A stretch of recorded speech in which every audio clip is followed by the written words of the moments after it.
আসসালামু আলাইকুম viewers, welcome back to my channel.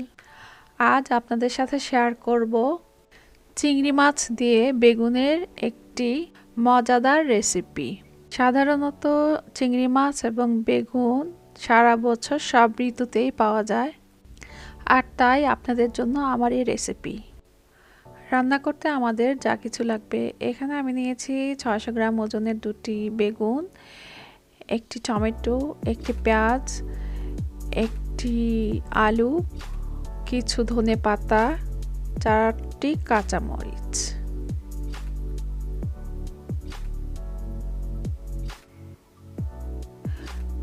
সাথে আরও নিয়েছি 250 গ্রাম পরিমাণ চিংড়ি মাছ।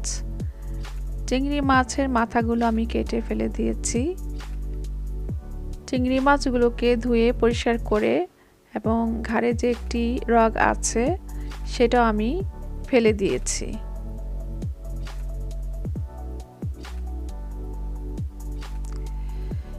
বেগুন দুটোকে আমি মাঝারি সাইজের কিউব করে কেটে নিয়েছি।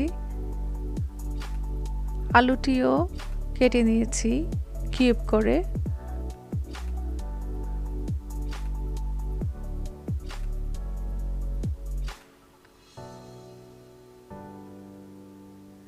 পেঁয়াজগুলোকে ছোট ছোট করে কেটে নিয়েছি। টমেটো সেটাকে আমি কিউব করে কেটে নিয়েছি।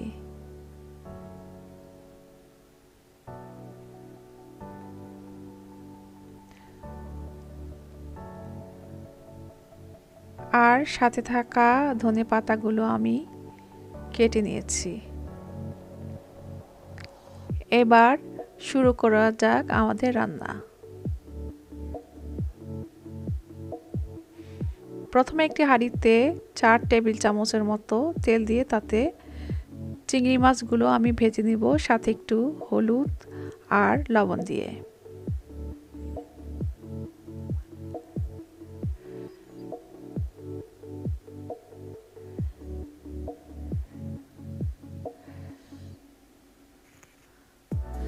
মাছগুলো বেশি ভাজা যাবে না, তাতে শক্ত হয়ে যাবে। মাছগুলো 2-3 মিনিটের মতো ভেজে আমি একটি প্লেটে তুলে নেব এবং এই মাছেরই যে তেলটুকু থাকবে তাতে আমি বেগুনটাকে একটু হালকা ভেজে নেব।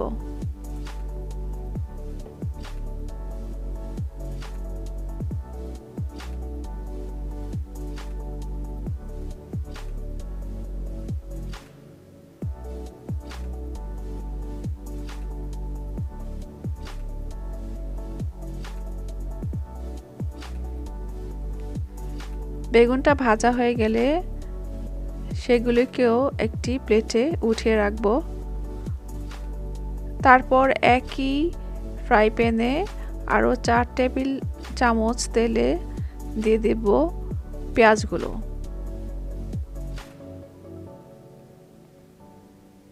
পেঁয়াজগুলো ভাজার পর যখন একটু নরম হয়ে আসবে তখন দিয়ে দিব মশলাগুলো।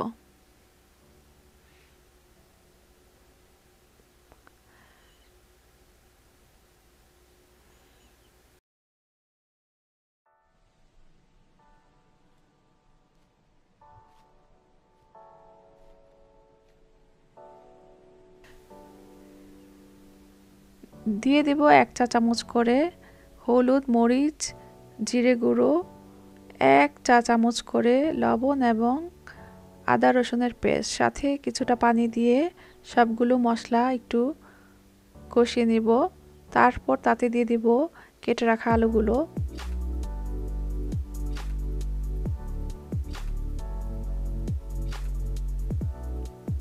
এবার মশলা এবং আলুগুলো আরেকটু কষিয়ে তাতে দিয়ে দেব 1.5 কাপ পরিমাণ পানি।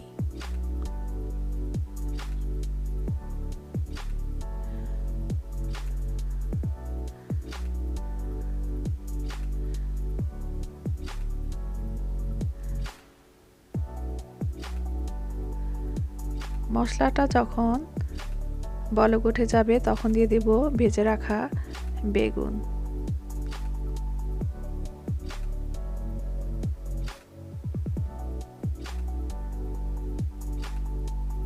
এখন এই সবগুলো উপাদান একসাথে মিশিয়ে ঢেকে রান্না করব 5 মিনিটের জন্য। জালটা এখন আমি মিডিয়াম আঁচে রাখব।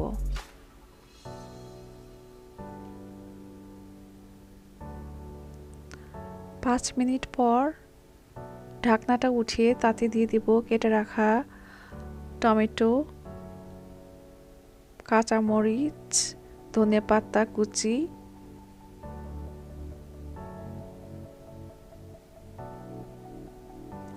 এবং ভেজে রাখা চিংড়ি মাছগুলো। এই সবগুলো উপাদান আবারও একসাথে মিশিয়ে রান্না করব ঢেকে ঠিক 5 মিনিট।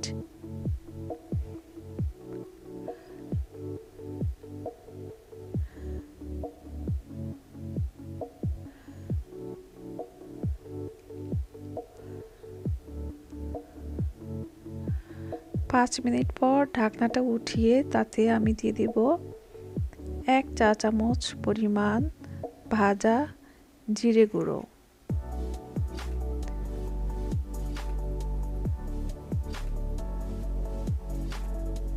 তারপর চুলাটা আমি নিভিয়ে দেব।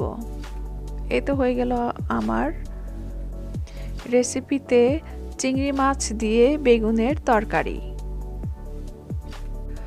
আশা করছি আমার এই রেসিপিটি আপনাদের কাছে ভালো লাগবে। আর যদি ভালো লেগে থাকে তাহলে একটি করে লাইক, শেয়ার এবং কমেন্টস করে দিবেন। আজকের মতো এখানেই শেষ করছি। আবারও দেখা হবে অন্য কোনো সময় অন্য কোনো রেসিপিতে। এই পর্যন্ত সবাই ভালো থাকবেন। আল্লাহ হাফেজ।